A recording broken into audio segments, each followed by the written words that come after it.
Alien alert in Seattle.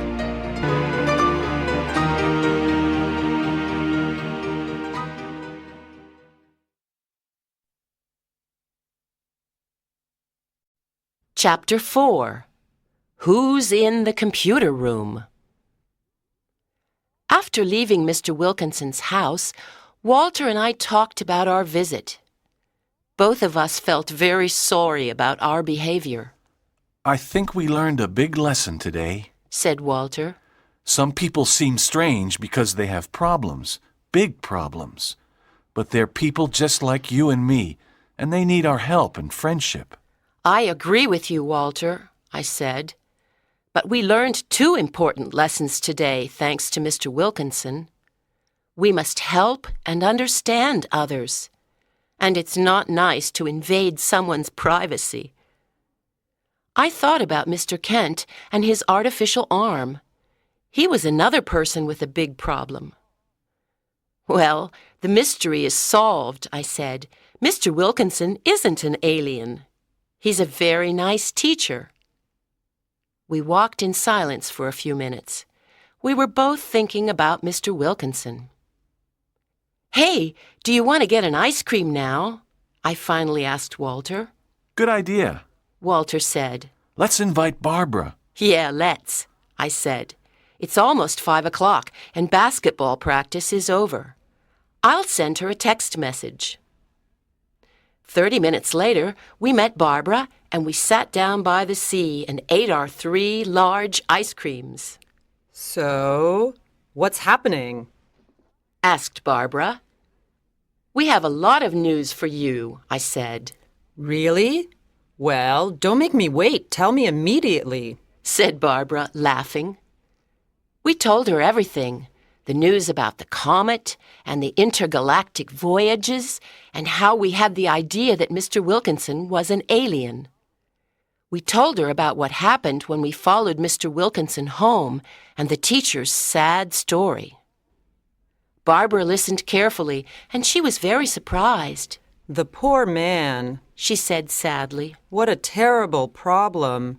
And he's alone here in Seattle, isn't he? Karen, let's make him a delicious chocolate cake next weekend. My mom can help us. It'll be a welcome present. Yes, let's do it on Sunday afternoon. Then we can take it to school on Monday, I said. He'll love it. Well, girls, I'm not a good cook, but the chocolate cake sounds great, said Walter. Now tell me more about intergalactic voyages, said Barbara. Yes, please do, I said. Perhaps aliens will come to visit Earth. Walter told us a lot of interesting things about UFOs and aliens. I suddenly noticed that it was getting dark. I tried to look at my watch, but it wasn't on my arm. Oh no, I said. Where's my watch? Then I remembered. I took it off in the gym at lunchtime. I'm sure I left it there near the showers after volleyball. I must go and get it now. Don't worry, Karen. The janitor will find it and put it in a safe place. You can get it in the morning, said Barbara. But that watch is really important to me. It was a present from my grandparents, I said. But the school's closed at this time, said Walter. No, it's not closed today because Mrs. Wong is preparing some math tests for her classes, I said. How do you know that? Asked Walter. I heard her talking to Miss Cruz this morning, I said. You know everything, said Barbara, smiling. Okay then, we'll see you tomorrow morning. Walter also smiled and said, Good luck. I ran to Washington High and the main door was open. I went in and started going to the gym, but something stopped me. I had a strange feeling, but I didn't know what it was. Something was pushing me upstairs. I was afraid because the school was dark and silent. I started going up the stairs to the first floor. Where am I going? The gym is downstairs. Why am I going upstairs? I asked myself. My heart was beating faster and faster. Something was waiting for me at the top of the stairs. I knew it. But what was it? I wanted to run home, but I could not do it. I had to find out. When I got up to the 3rd floor, I saw a light on in the computer room. I went quietly to the door. Someone was working in front of a computer. It was Mr. Kent. He was writing a long line of numbers and letters. Suddenly, I saw the face of an alien on his computer screen. The alien had a green head and big red eyes. It didn't have a nose or any hair. Its mouth and ears were very small. Then Mr. Kent put both of his hands on his head. He closed his eyes and started pulling his hair. He was taking his hair and his face off. Suddenly, Mr. Kent had a green face like the alien on the screen. He was an alien. I was terrified, but I could not run away. He started talking to the alien on the screen. Clyreg is calling home.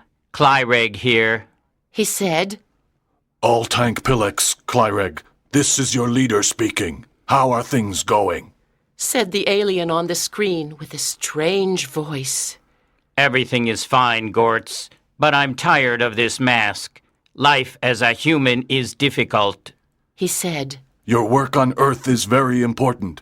Said the alien. You have to stay there until everything is finished. Did you choose the student who will come to Mitrax? No, I'm going to choose one tomorrow. Said Mr. Kent. What? I thought. He's going to take a student to another planet? This is terrible. There's little time, Clyreg. You have to hurry. Remember, we'll meet you and the student at the old airfield behind the school on Friday night at 9:30 p.m. Don't be late. When the comet leaves the Virgo constellation at midnight, the intergalactic doors close, and then we can't return to Mitrax for another 600 years. I know, Gortz. I won't be late. Said Mr. Kent. Good. But how will you get the student? You can't touch him or her because you're electric. I have a plan. Said Mr. Kent. On Friday evening, there's a PTA meeting at school. There will be a lot of people here. Teachers, parents, and students. During the meeting, I'll ask a student to come with me to the science lab. Then I'll spray him with my special X5 spray. With the X5 spray, humans can't think anymore. They forget who they are. They can only obey. The student will follow me to the old airfield. Everything on Mitrax is ready for the human. Said the alien. We want to study him. Good. I'll thank Pilex. Gortz. Said Mr. Kent to the alien. Then he wrote a long line of numbers and letters on the computer screen, and it turned black. I went quickly and quietly down the stairs and ran out of the building. I started running down the street and across the park. I could not stop thinking about the green head and the big red eyes of the alien. And I could not believe that Mr. Kent was an alien and he was planning something terrible.